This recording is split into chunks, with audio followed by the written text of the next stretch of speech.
For week 7, we've got 4 weeks left. 3 of those will actually be live instruction. The last will be the final exam and wrap up on December 2nd. I don't think I really have any announcements tonight that I can think of. But this is the agenda that we usually have for the webinars.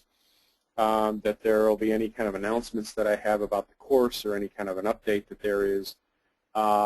That I'll review the course notes from the previous Monday's work from earlier this week and add sort of my spin on what was posted. Any updates from group work that there are. Questions from students, there will be an opportunity for that. And then if there's time after, any extra announcements that any students have about what's happening with their work or with their union or anything else that they want to announce to the rest of the class. The way the questions for students happen is there is the word question in your navigation bar for this webinar. There's the word question, and in front of it is a cross sign. If you click on that, it'll open up a panel whereby you can type a question. I'll see that there are questions typed, and when it's time for student questions, I'll read it so that everybody can see or hear the question, and then I'll answer it after that. The main thing is to keep it brief so that it doesn't take a long time to go through the question. If there's any more complex question, you can just ask me through an email. So week 7, course notes. There was a lot of notes, or some notes about the campaign structure. And I know that some people are wondering, so essentially what I put together was something different from what other unions do or what's traditionally taught about organizing when it comes to structure. My background is in both political elections as well as union elections and union organizing. So what I did is I took my 35 years of experience with electoral politics and approaching 30 years of experience with union organizing and union representation, and I put the two of them together to come up with a structure that I think is better than just an organizing committee. Excuse me, an organizing committee left to its own devices with maybe some staff people working with it. So why would I come up with this campaign structure? Well, I think it keeps the campaign orderly. Again, whether it is new member organizing or whether it is organizing of an existing bargaining unit or preparing for negotiations or preparing an issue campaign, I think that it keeps the campaign orderly. People have an idea of who's supposed to do what, rather than sort of scrambling at the last minute when an issue comes up and you're trying to figure out who should do what. You have it done in advance.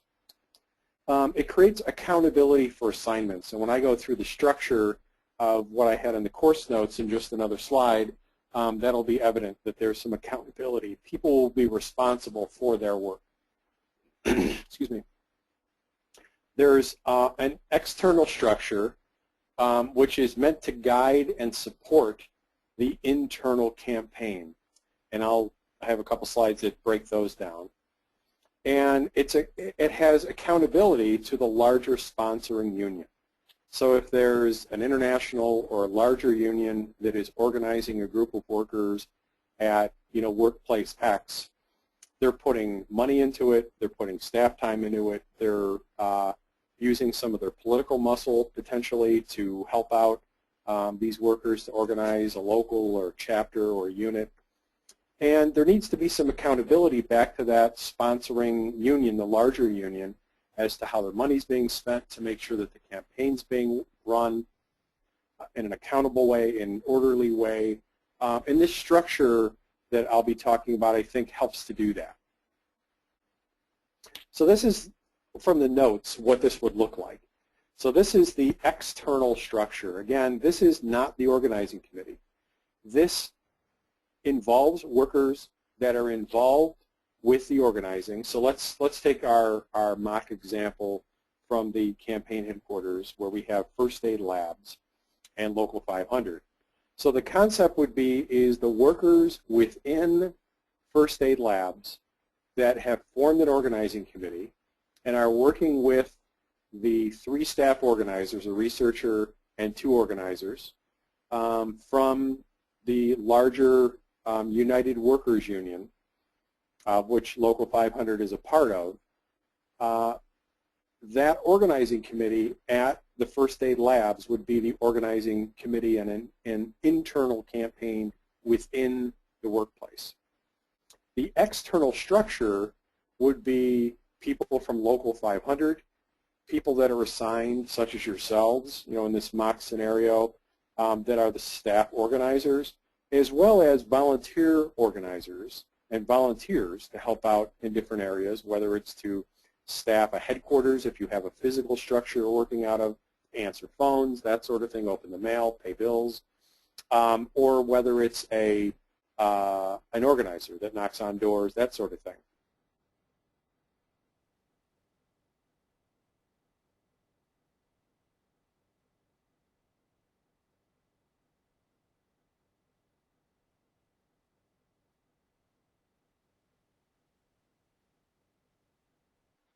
Along with workers that are in the process of organizing their own bargaining unit, like those from First Aid Labs. So it's a structure that involves some people from the inside of the workplace and some people that are already union members or staff people. It would consist of a campaign manager, which in the example that we have with Local 500 and with United Workers would be the lead organizer, would be the campaign manager. There would be what I call a field operations director, and it's basically somebody who oversees what's happening with the organizing committee, with literature, with volunteers, with house calls, and it's everything, or workplace visits if that's appropriate.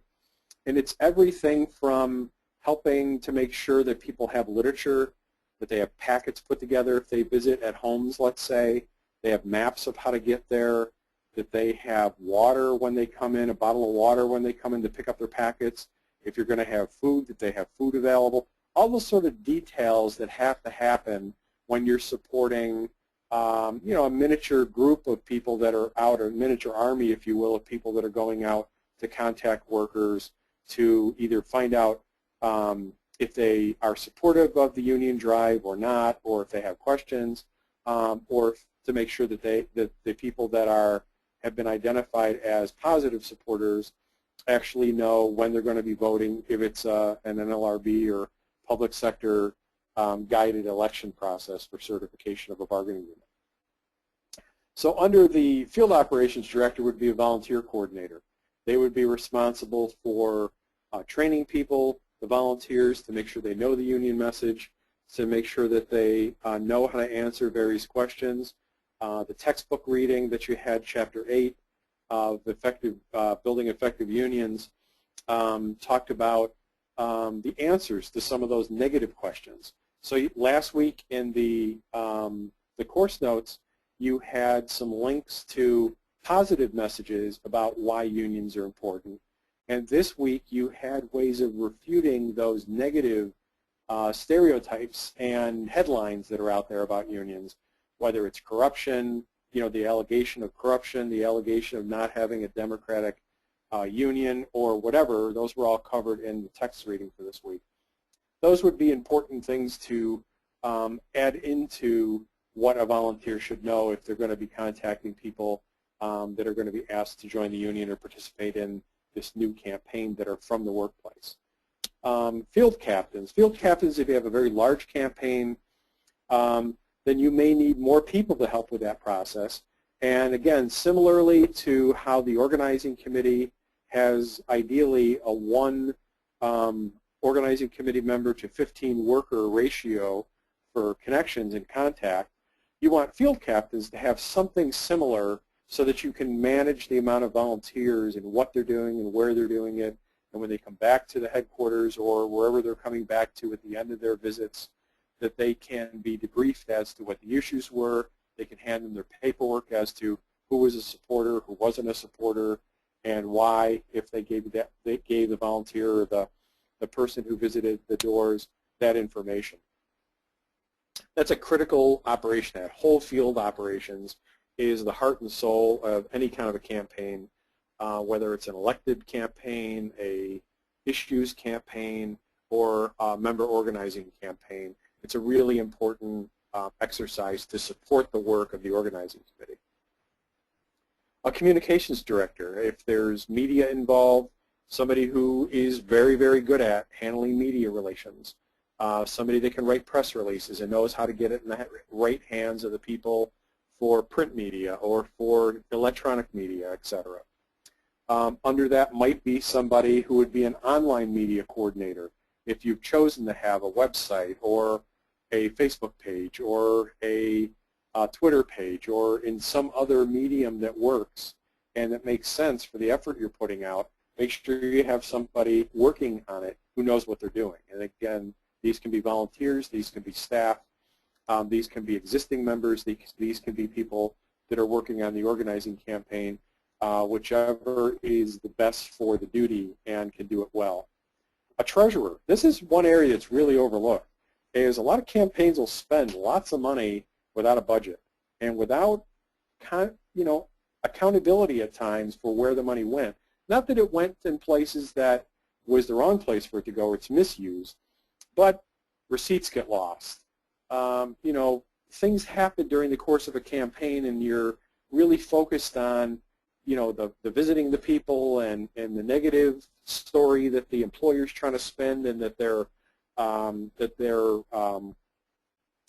the person that they paid to run their campaign, the spin they're putting on it, that a lot of times the details of making sure that the budget that has been allowed for this campaign is somehow being reconciled with the actual expenses, that's an important piece of this. So that's why having a treasurer or a couple people who watch the books, if you will, is important. Again, we talked about in the last slide the accountability to the host union, the larger union that is sponsoring the organizing and basically fronting the money and the staff and the effort to organize these workers. There's some accountability that needs to happen to make sure that the members' dues are always protected, and a treasurer position within a campaign, I think, is an important piece of it. And then depending on what your strategy is for the campaign, there might be other key positions that you want to have in this external structure under the campaign manager. It might be legal advising. It might be legislative and political advising. It could be community members that there could be nonprofits, let's say, that are key to influencing workers depending on the kind of workplace you have. There could be other people that are already unionized at that workplace that you might want to have on this external structure to advise you as to how the employer may react to things that your union is doing based on their experiences, etc. And then just other advisors. They could be informal advisors who don't make every meeting but come periodically from, again, the larger host union, the sponsoring union, or other advisors that are trusted with their advice as far as how to move the campaign forward. Again, this is an external structure, external to the organizing committee. And then there's the organizing committee itself that we've talked about in the past. And that's ideally a 1 member in the organizing committee to 15 member ratio so that you have enough people that can stay in contact with a relatively smaller number of workers so that you can, get two-way communication between the organizing committee and the members, that you can easily answer questions, you can refute allegations from the firm that has been hired by the employer to try to stop the union campaign, etc. Ideally, the organizing committee would have representatives from the large departments and the key departments as well as others, key titles, shifts, type of work that people do, as well as things like representation of gender, race, ethnic groups, and other components that would be important so that your organizing committee functions and acts and looks like the workforce that you're trying to organize. And you're not doing that for show, you're doing that because that's the kind of organization you're trying to build, is the workers' organization. So the little, the 2 circles I have in the bottom, the little chart I have here, is the last slide and the current slide taken together. It's an interdependent structure where you have the exterior campaign structure with the organizing committee, some staff people, some outside volunteers, some inside volunteers within the current campaign, working to support the organizing committee, which is made up of workers from the employer that you're trying to organize. And you see there's an overlap between the two. And that's a critical piece of that exterior campaign structure, works to support the organizing committee, and at the same time can handle pressure from the outside. Key points to this is both for the external structure and the organizing committee. Workers in the workplace that's being organized need to have real power and true influence over the decisions being made. So that means there has to be that interplay that that was in the last slide between, let me try one of my fancy tools here. This section here, the difference between the internal campaign and the external campaign is really, really important because there needs to be worker control and power over what happens with the external campaign. And that's one of the things with the research projects that many of you did. Again, like I said before, they were good projects, but there has to be a way, get rid of that, that's interesting. There has to be a way that, there we go, sorry about that. There has to be a way that the efforts that you're doing don't just reflect an outside structure, outside union, and outside structure imposing itself on the workplace being organized.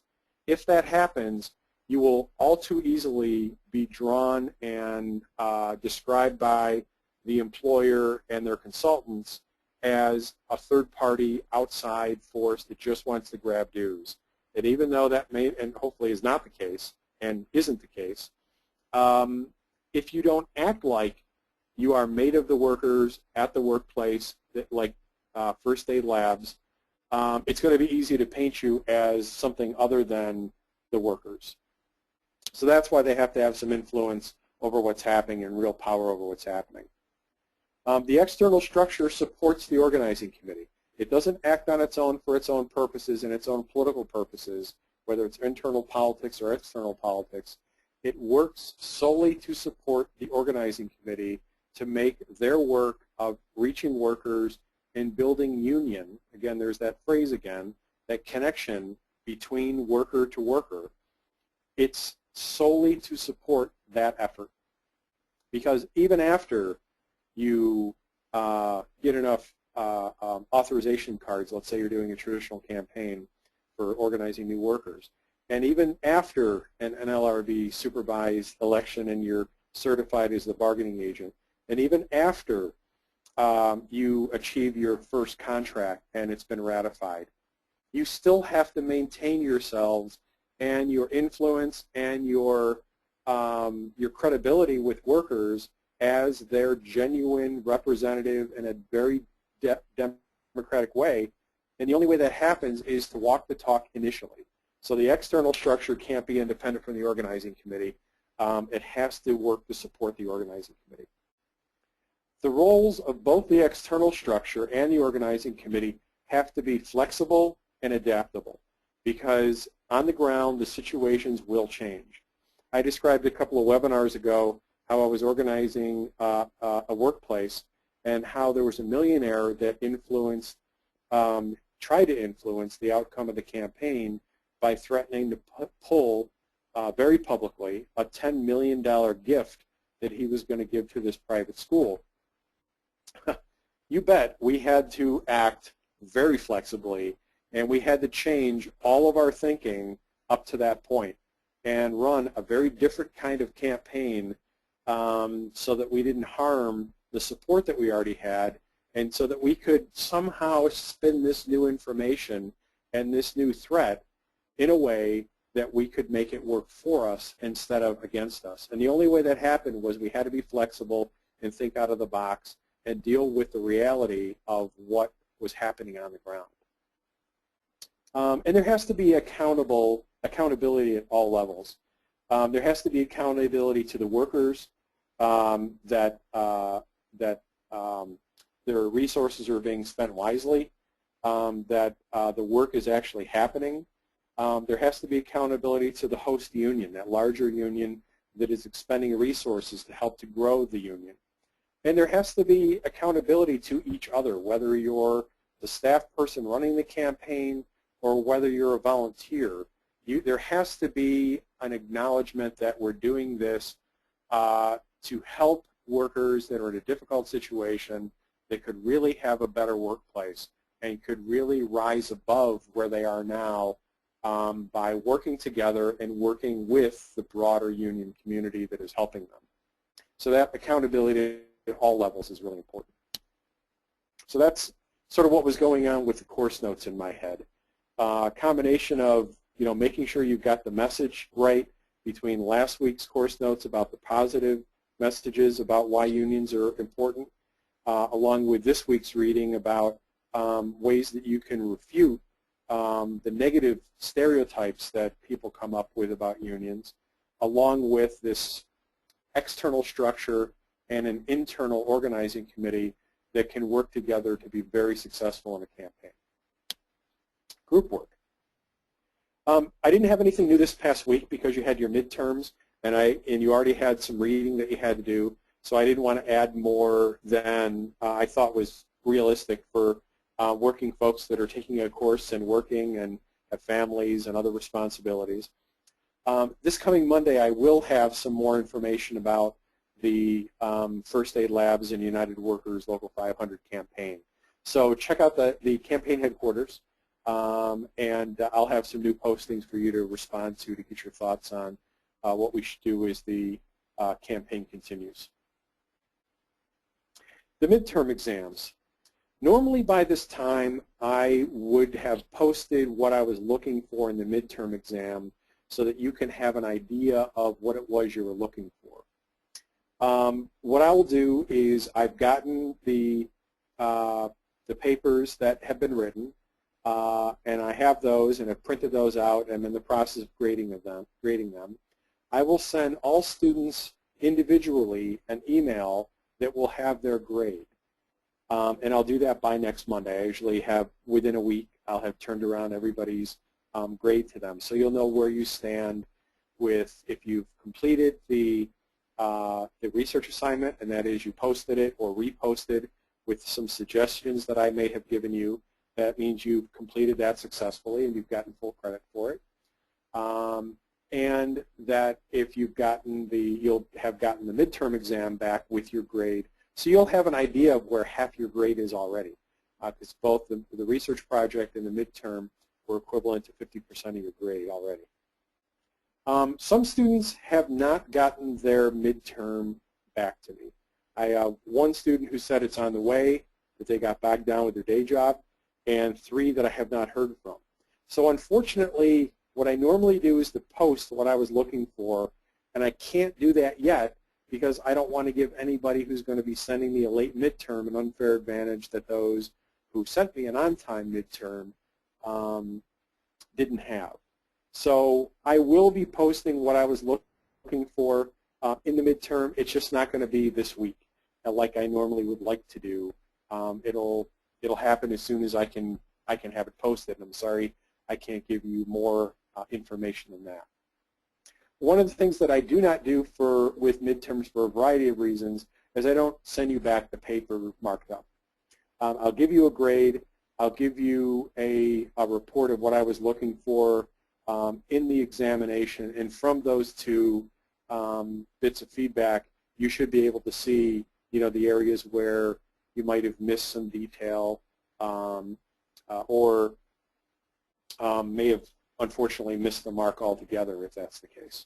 But you'll get it between those 2, getting the grade itself, and when I can post what I was looking for with the exams, read that over and that'll give you some more feedback also.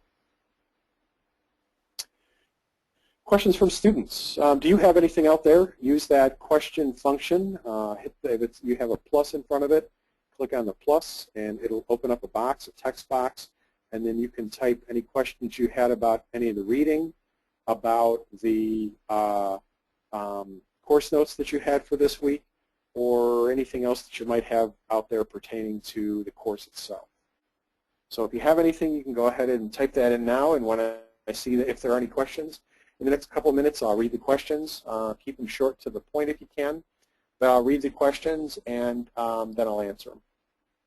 So I'll give you a minute or two to type anything if you have anything on your mind at this point that you want answered. While you're doing that, I'll just mention that we'll be coming up next week.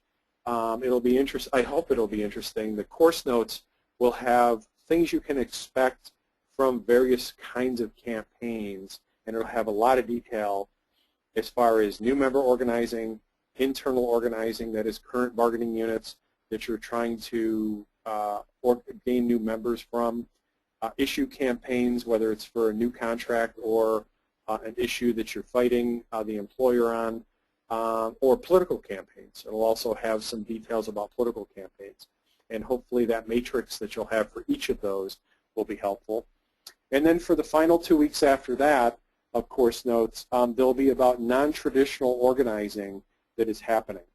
And if you look at Anna's posting in her research project, she works for the AFL-CIO. She's an assistant to the president of the AFL-CIO, and she works on immigration issues, and she gave an example of a campaign trying to organize car wash employees in the LA area.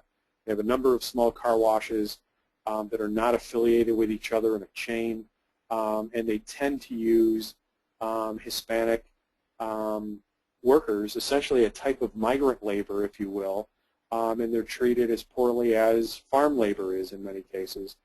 So they're trying to organize them, and she talked about a campaign that is a very non-traditional style of campaign. We'll talk about those, both those that are sponsored by unions and those that are not sponsored by unions but are still organizing workers, and things that you can learn about workers there. So we have a question here. Expand my text box so I can actually read it.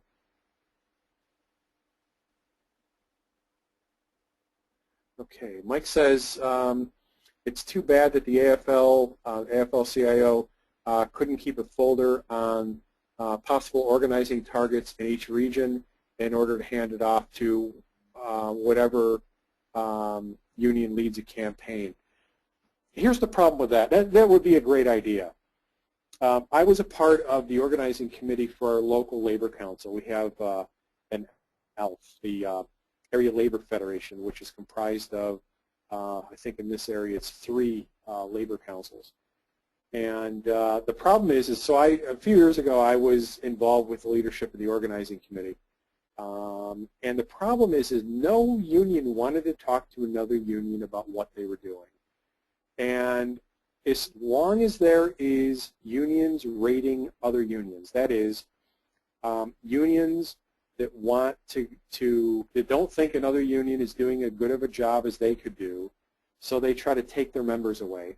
Or there are some unions that will, again, private sector example, have a union is organizing a group of nurses.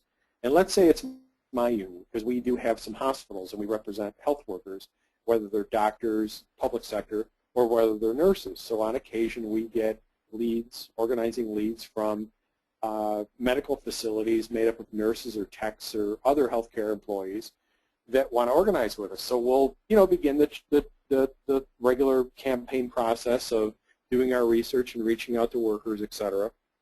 Well, let's say that another healthcare union that represents healthcare workers, let's say 1199, Service Employees International Union 1199, that represents many healthcare workers in different parts of the country, that they get wind of that we have a campaign in workplace X. What they may do is they may get a minimal amount of authorization cards, that is, people expressing an interest and having them as their bargaining agent, and they may file a petition at the same time we file a petition with more than a minimum showing of interest, it's called. That is the minimum number of cards that you need to have an NLRB supervised election. And what that does is it gets them on the ballot. And it acts as a spoiler. But in some cases, what they'll do is they will sabotage, and not just SEIU, because other unions do this as well, but they will basically sabotage a union's campaign because they couldn't get those workers, in hopes that when the campaign fails and the petition is withdrawn, that they will be able to go in at a later date and organize those workers.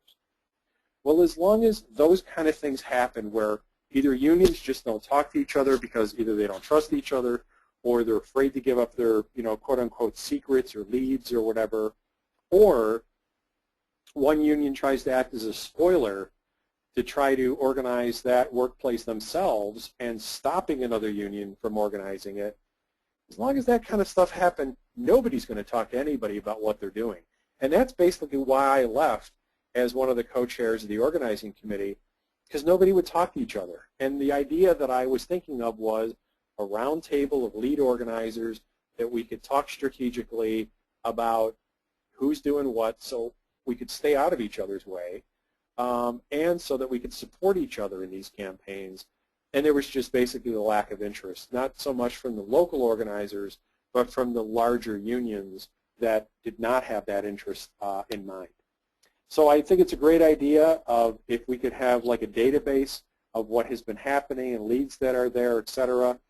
The other problem is how do you divvy them up to other unions? Because in the question it mentions the AFL, but what about unions that are part of Change to Win that left the AFL? What do you do with them? What do you do with independent unions? We have a couple folks in our class that are with independent unions, and they are not part of the AFL-CIO or Change to Win, but they're unions. What do you do with them? So it's a great idea, and let's hope that we can work together in a cooperative fashion to get to a point where we can do something like this, but we're just not there right now. And sometimes, unfortunately, we can be our own worst enemy. It's a great thought, but I just don't think we're there yet. Maybe on the local level, you can affect that kind of change. If you're active in your local labor council, that could be something that you might be interested in being involved in bringing about on the local level. On the larger level, we're just not there yet. I don't see any other questions. If you do, go ahead. I'll leave the my questions text box open. Feel free to continue on. I'll just move on to the next slide. Good and welfare essentially is if you have anything that you want to brag about or any point of interest that you think your classmates might be interested in, you can use that same question box to type in, if you're going to a training that's interesting or a convention or you've had a win somewhere or any kind of good news to share, go ahead and use the question area to type that in. I'll read it out to folks if you have anything. The only thing I have is that we were able to finally wrestle that webinar from October 24th to the ground with Alice Torres' help and some of the folks from YouTube that were helpful, the tech folks from YouTube, and that missing October 24th webinar that was taped but we couldn't get onto YouTube is now there. So if you missed the October 24th webinar and you want to go back and view it, it's available for viewing at the normal place that you would view the YouTube videos of the webinars for this course. And there's been postings in the announcement section of the website, of the course website for that. So that's up and available. Next Thursday, we'll have our regular webinar. The last webinar will be November 21st. So we only have 2 left after tonight. And then the week after November 21st is Thanksgiving week. I'm not going to have a webinar on Thanksgiving Day because you're going to be with your families. I'm going to be with my family. And I doubt that there's going to be folks that are going to participate, so we won't have it then. And that'll be our last Thursday of the course of Thanksgiving, because the week after that, finals will be available the Monday of Thanksgiving week. They'll be due on December 2nd, the last day of the class, and that'll be the end of the class. So we're really moving along pretty quickly. there will be a registration link for next week's webinar that'll come out tomorrow, and that'll be on the announcements page of the course website. We'll continue to do what we've done, is recording each broadcast of the webinar and posting it onto the YouTube site. I'll get a link from Alice of where tonight's webinar will be posted, and I'll put that on the announcements page as well and send that out to everyone, so that if somebody missed it or wants to review anything that was in tonight's webinar, that we can do that. And that's what we have tonight. We're actually kind of quick and dirty tonight, and I don't see any other questions, so we're going to end a little bit early tonight, and we will continue next week. If you have any questions in the meantime, or any difficulties with any part of the class or the notes or the reading, feel free to send me an email privately, patdomerats@yahoo.com. It's also posted on the instructor information page on the navigation bar of the website for the course. And I guess that's it for tonight. I hope you have a really good night. Well, I have one last question. Did you receive my midterm? If you didn't get an email from me day before yesterday saying that I didn't get your email, I didn't get your midterm, then I got your midterm. Obviously, I can't check it right now. I don't have them in front of me. But if you didn't get an email from me saying I didn't get it, then I got it. So you can assume I got it. So other than that, I hope we have a good night and a good weekend. And we'll see you over the course, and I will see you also next week, next Thursday at 8 o'clock Eastern Time, and we'll go from there. Have a good night. Thanks.